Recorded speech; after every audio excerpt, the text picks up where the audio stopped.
So before I get out of here, we just got the tags done. Because they take the plates, and the plates are good. They told me the plates were good on this. But I want to show you guys something. This is the tag agency that I just came from right here. This is West Tulsa Tag Agency here in Tulsa, Oklahoma. Right? We got the plate right there so that we can make, you know, do everything legal. But I got to give a shout out to these people, because I have never been to a tag agency where the people were more helpful or more friendly in my life. And I have lived all over the country, and I can say without a doubt, this tag agency, West Tulsa Tag Agency, is by far the friendliest and most helpful people in the entire world. I mean, in the history of tag agencies, I've never been to one better than this. So shout out to the ladies that helped me today at West Tulsa Tag Agency. If you see this video, I certainly appreciate all you did for me. Thank you. All right, so it is not all good in the neighborhood. So here's what's going on. This battery is, number one, completely shot. It's from 6 of 2015, and I know for a fact, I know from the Carfax this car has been sitting for at least a year and a half, 2 years. Okay, so the battery is just, it's toast. It's done. We've tried jumping it with that battery. The booster packs are dead from earlier. We left the car sitting for quite a while we went and got dinner.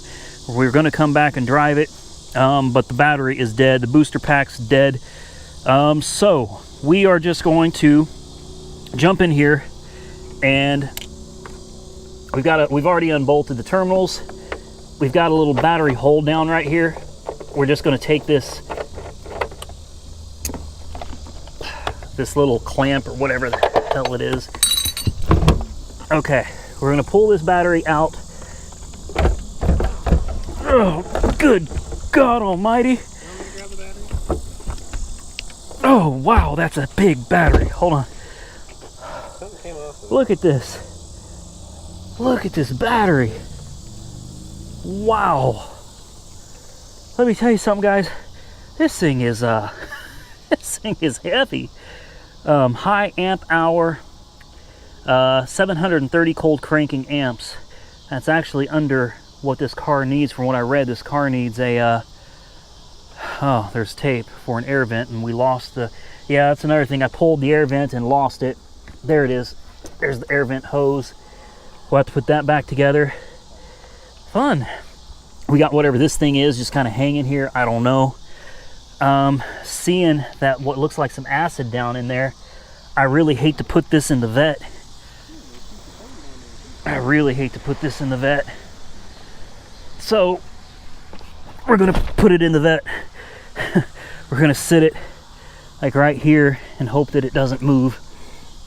And we're gonna go to AutoZone and pick up another battery. Battery's like $115, and I guess we'll see what happens. Like we may end up having to tow it. I guess we'll just find out. We'll start with the battery. I'll tell you, this thing is a V12. It's a 6.0 liter, and it requires a ton of juice to fire up. So I'm really crossing my fingers that the reason it's clicking and not starting is the batteries and the booster packs just aren't doing it. All right, so $175 later, we have a Duralast Gold. This is a 900 cold cranking and 1000 cranking amp battery. Let's go drop it in and see if that makes the difference. All right, so spoiler alert, I guess. She does run. The new battery kicked it right off, no issue. Looks like all the lights are working. Everything seems to be good. We've only got a couple little lights on the interior. Nothing that seems to be too concerning. We've got an SRS light and an ABS light. Other than that, things seem to be okay. We got the air-conditioned seats going. So let's hit the road, and fingers crossed we make it home. All right, so the journey home begins. In a quarter mile, turn right onto West 96th Street South. And I don't know if you can see back there, probably not. See if we can spin this around for you. Those fancy headlights back there are my brother, and that is the Benz. Let's see if we make it. As you can see, it's dark as hell out here. We're cruising. 75, which is the speed limit. And if you look in this mirror here, you see barely see some headlights in the back. Turn that baby around. And those little dots you see back there, well, that's my brother. We got a XM radio listening to Hair Nation channel 39. Of course, I can't play it for you guys. But look at the time. It's like 10:15 at night. We started this journey at goodness, I think 2 o'clock. Around 2 o'clock we started. We've got about another 30-40 minutes before we're back at the house. And we stopped at a gas station. I asked my brother, is everything okay? Is the car doing all right? And he said the car is doing fine, with the exception of, he said that thing runs, drives, is smooth as butter.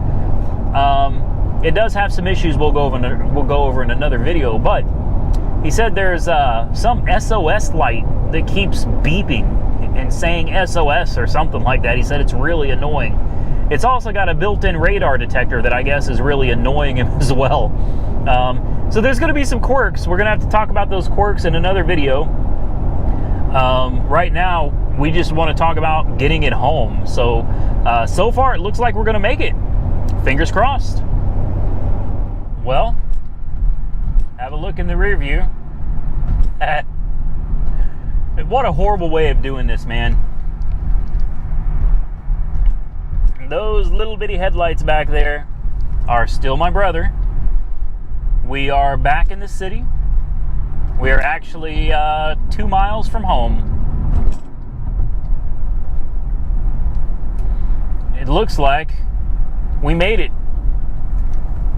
I don't know if you can see the time there, but it's almost 11 o'clock at night. Like I said, we started this journey at around 2. So 9 hours of 9 hours of hell getting this thing back home. The last thing I wanted to do was put it on a trailer or a flatbed. I wanted to drive this thing home for you guys. I really did. So it looks like we have made it. All right, so to conclude this video, here you go. It is after 12 o'clock in the morning, and I know you cannot see this car, and unfortunately the clicker, oh, the clicker does work. Clicker didn't work earlier. It seems to be working now, though. If only the trunk would work. That would be great, but the trunk does not function properly. There's unlock. There's lock. Okay. Whatever. So, here we go. I'm going to fire it up for you real quick. Oh, 112,000 miles. Crossed the 112,000 mile mark on the way home.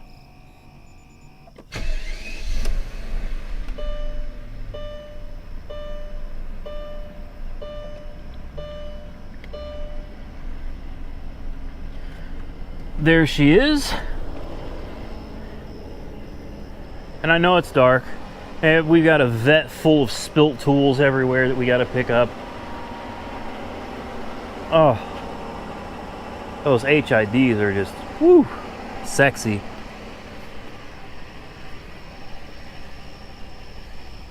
Come around to the back.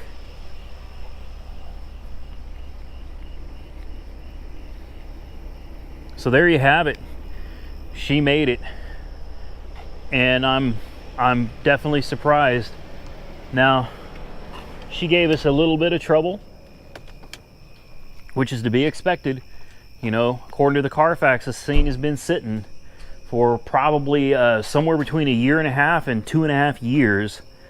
So, you know, I'm not surprised that we had a few minor hiccups. The key fob just started working out of nowhere. It wasn't working earlier, but it works now, so that's interesting. So here's the deal. This video is pretty much over. The car does have quirks. I've owned several Mercedes in the past. I'm by no means an expert on them, but what Mercedes loves to do is put all kinds of great high-tech crap in their cars, lots of gizmos and tech stuff, and it doesn't tend to last very long. It tends to fail, and when it does, it tends to be expensive also, which, you know, has always been kind of a turnoff for me and one of the reasons I don't really like or care for Mercedes. This car has like every button, bell, and whistle in existence known to mankind, and Mercedes stuffed it into this S600.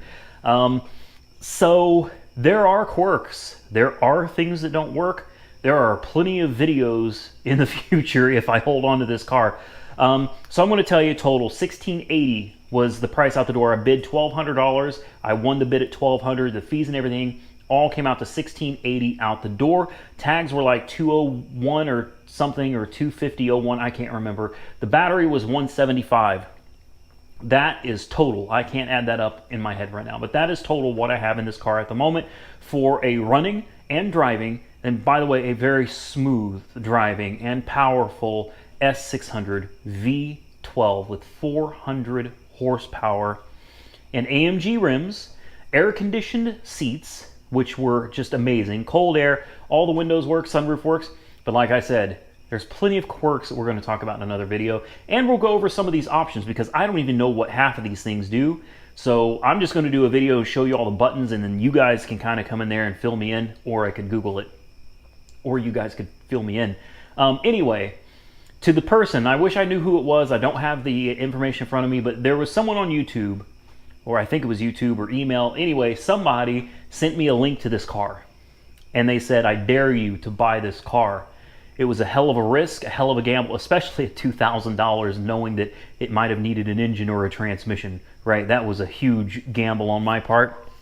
But I was dared. I didn't buy it because I was dared. I bought it because I was dared, and I checked it out online, and the Carfax report showed a ton of maintenance. You know, the head gaskets, the water pump, the hoses, coolant hoses, the transmission's been serviced, lots and lots of service. I've got pages of service records on this car. So that is what sold me on it. And the fact that I saw on Carfax it was traded into a dealership and then donated by the dealership to charity. So I figured it has to run and drive. But that Carfax is what really, I feel, saved my ass on this car. If I had not run the Carfax, I would not have this car in the driveway right now. That Carfax is what made me say, yeah, I'm going to buy this because the history looks really good and I can see it was just traded in at a dealership. So for those of you that are interested in getting a Carfax, and let me tell you something, if you're doing this, if you're bidding on these cars, I highly recommend, especially on things that are like donated, not running, not driving enhanced vehicles, you would be very well to run a Carfax report. And a link in the description, guys. I've got a deal with a company on these Carfax reports for like $5. I think it's $4.95 or something like that. Check the link. Without that Carfax report, that S600 wouldn't be in the driveway, and that would be somebody else's car that somebody else would have won for like $1,000 or $1,100. So right now, I'm happy with it. We made it home, and we are going to talk about it in tomorrow's video, probably tomorrow's video. We're going to go over the quirks, things that need to be addressed, things that need to be fixed, things that are probably just not worth fixing because they're too damned expensive, and my overall overview. We're going to give it a Doug score. Or no, we're going to give it a Randy score. And I'm going to tell you why this car used to cost $134,000. Now, I actually love Doug. He's a pretty cool guy. No, we are going to go over like some of my favorite features. We are going to go over basically the car in general. I'll show you any damages. We'll talk about the quirks, get all that stuff out of the way. And that's going to be it. Guys, if you haven't checked out my merch store, please check out my merch store. Link is pinned in the description, pinned in the comments as well. Keep in mind, it's probably like 1 o'clock in the morning. Now, I am freaking exhausted. I got to get out of here, but please give this video a big thumbs up. I took a huge gamble on this car. We'll talk more about that later, but I took a really huge gamble on this because I thought this would be, out of all the cars I looked at, you guys saw the cars that I looked at Copart, a minivan, Honda Civic, not interesting. A V12 Mercedes that we don't know if it runs or drives, and then driving it 150 miles home, hey, that's interesting. All right, so I did this specifically for you guys to enjoy the content, so please give me a thumbs up for it. My brother as well, he worked his ass off. He drove home. He drove it all the way home, and we knew nothing about it, so that took balls. So Tim, Thank you, as always, big help. I hope you enjoyed the content, guys. Stay tuned because we're going to talk about all this other crap tomorrow. I'll catch you soon in the next one. Good night.